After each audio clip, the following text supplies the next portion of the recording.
The Japanese market in the 90s were the bomb.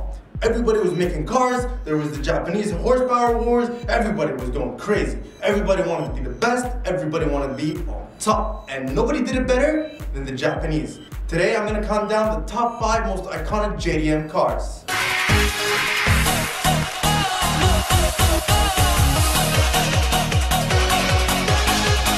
So let's start with number 5. And we all know this has to be on the list. The EK9 Type R.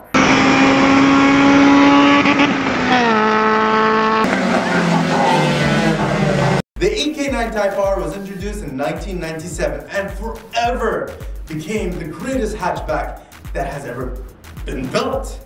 It had a 1.6 liter high-revving VTEC engine, and this is where all the fanboys went crazy. The car could do track time.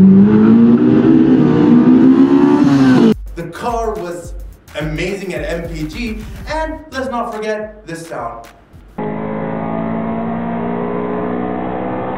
付近に張り付いたまま動かないレブカウンター。ガンさんは燃えた。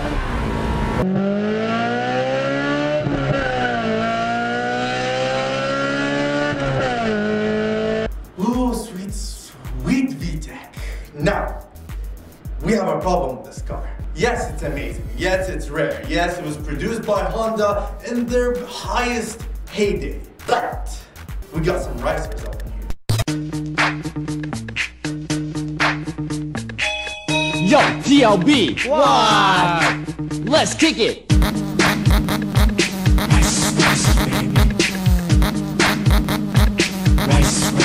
Number 4.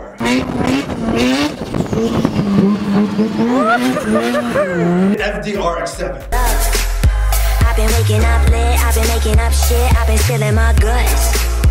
I've been feeling So we all know the Wankel engine was designed by some guy named Wankel, and it's like a Dorito thingy with seals, and it made a lot of horsepower with very small.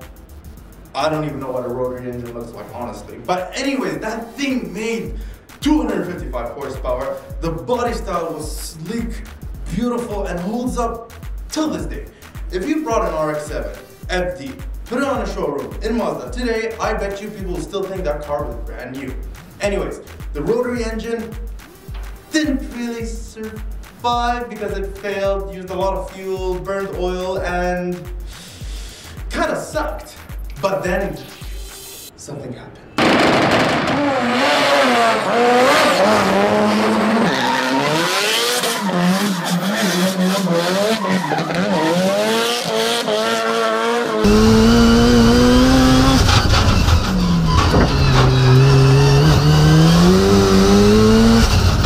And then we got the legendary bra, bra, bra, bra sound.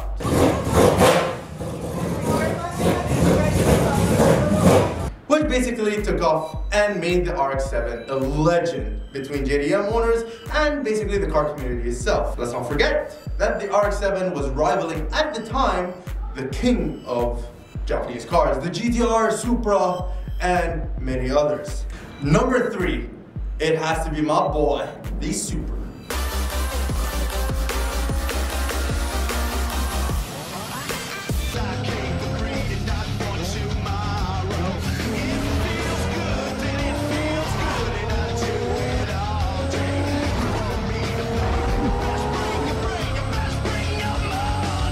I don't even need to talk about this car. Supra, Supra, Supra, Supra, Supra. Everybody wants a Supra. 1,000 horsepower Supra has to be on every car guy's list.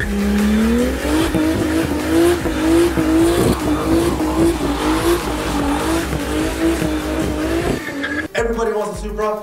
Everybody wants that sweet, sweet 2JZ. Now, why is the Supra so important? Why is the Supra at number 3 on my list and not number 1? Well, because of 3 things. 1, it's actually overrated. For all the right reasons.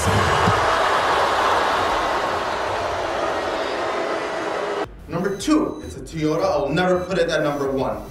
And number 3, all the fanboys.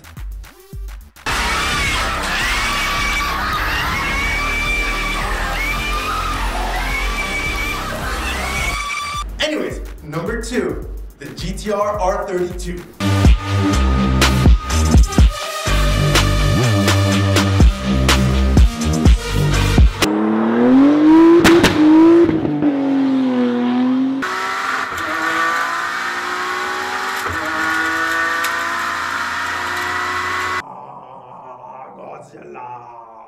why did we choose the 32? Because I think it's just this much sexier than the 33 and the 34. Now this car had an RB26. This engine is legendary. I don't even have to talk about it. Go hear it for yourself.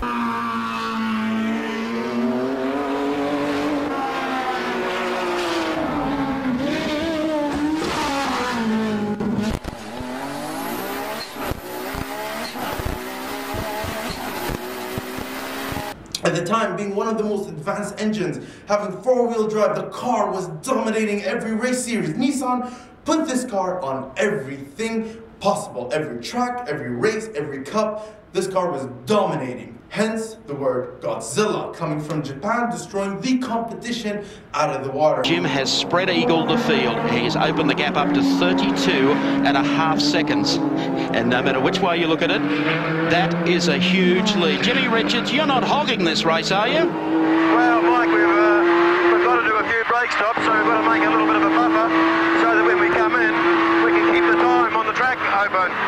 The Godzilla was dominating the whole race series, killing everybody, making the Italians look like they didn't know how to make pizza, making the Americans look like they didn't know how to make burgers. I'm being very stereotypical at this point, but you understand what I'm saying. The GTR was here and it was ready to kill everybody. Nissan was doing something right.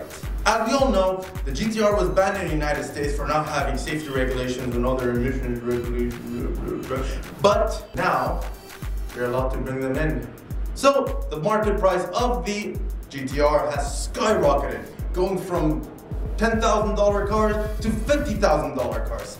These things are hitting the roof with the price, but it's nothing compared to my number one. You should know that by being a racing driver, you are under risk all the time. And if you no longer go for a gap that exists, you're no longer a racing driver.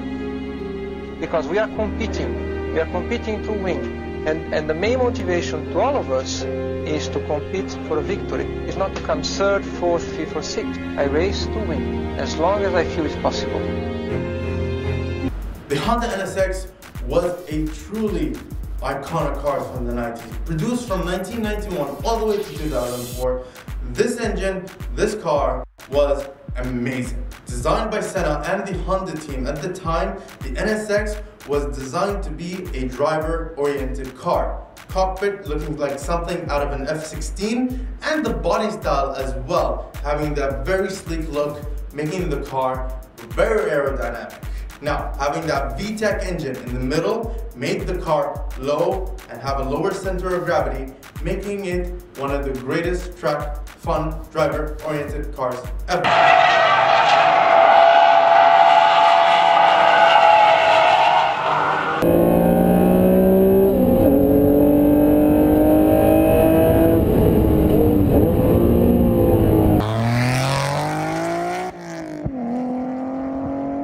The NSX is definitely one of Japan's greatest make ever, other than Hello Kitty and Pokemon.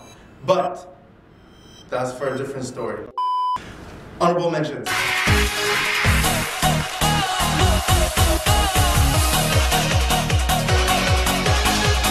The Honda S2000.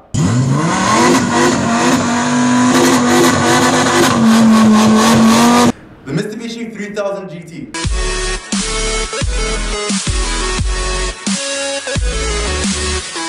Subaru WRX STI.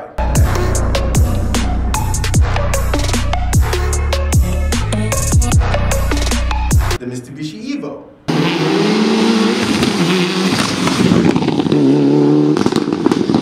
And I just gave you my top 5 JDM Iconic cars. Don't forget to like, subscribe, and support my team, Motion Arabia.